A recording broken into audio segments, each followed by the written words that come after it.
بسم اللہ الرحمن الرحیم۔ شہر رمضان الذی انزلت فیہ القرآن۔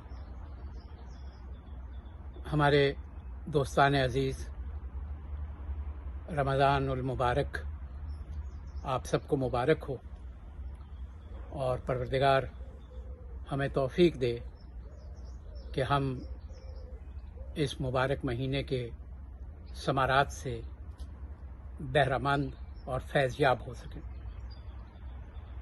مجھے بہت مختصراً 2-3 باتیں آپ کی خدمت میں عرض کرنی ہیں کہ اسے قرآن کی بہار کا مہینہ بھی کہا گیا اور تزکیہ نفس کا مہینہ بھی۔ ہماری کچھ سماجی چیزیں اور سماجی مسائل ایسے ہیں جو رمضان کی ان روحانی کیفیات کو نقصان پہنچاتی ہے۔ سب سے پہلی بات خاص طور پر پاکستان کے تناظر میں کہ جہاں اس عہد میں لوگ پہلے ہی غربت، مہنگائی، تنگ دستی اور اسرت کی چکی میں پس رہے ہیں، کسی بھی وجہ سے صحیح، ان کے لیے رمضان جو رحمتوں کا مہینہ پروردگار نے قرار دیا اور اللہ کے رسول نے قرار دیا، معاف فرمائیے گا، وہ زحمتوں کا مہینہ بن جاتا ہے۔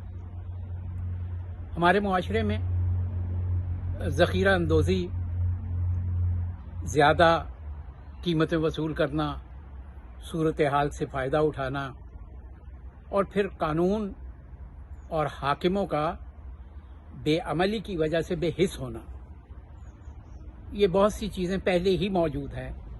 لیکن حیرت ہوتی ہے کہ ہر برس جیسے محرم آتا ہے تو امن کمیٹیاں بننی شروع ہو جاتی ہیں اور پولیس کی میٹنگ شروع ہو جاتی ہیں، ایسے لگتا ہے کہ کوئی طوفان آنے والا ہے۔ بالکل اسی طرح رمضان میں لوگ پریشان ہونا شروع ہو جاتے ہیں کہ اب پہلے سے مہنگی چیزوں کی قیمتوں میں مزید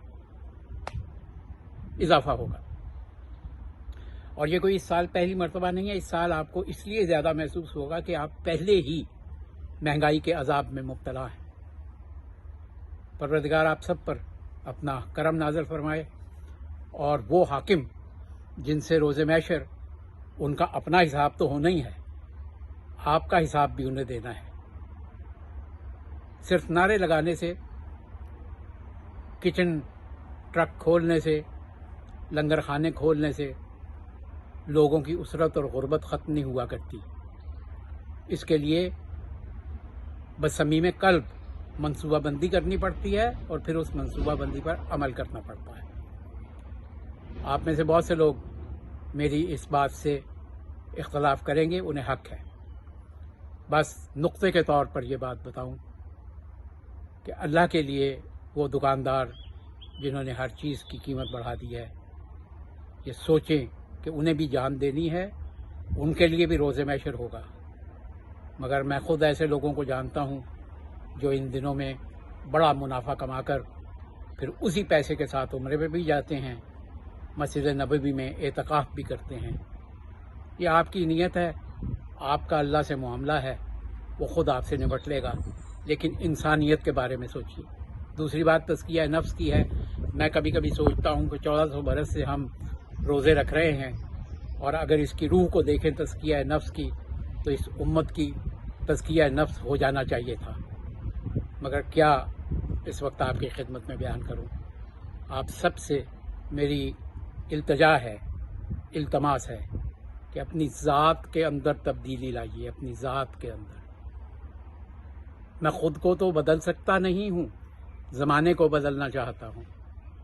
رمضان بہترین مہینہ ہے، بہترین مہینہ۔ رجب سے رمضان کی پریکٹس شروع ہو جاتی ہے، اور یہ روزے صرف مسلمانوں پہ ہی نہیں، اللہ نے قرآن میں ارشاد فرمایا کہ تم سے پہلی امتوں پر بھی فرض ہوئے۔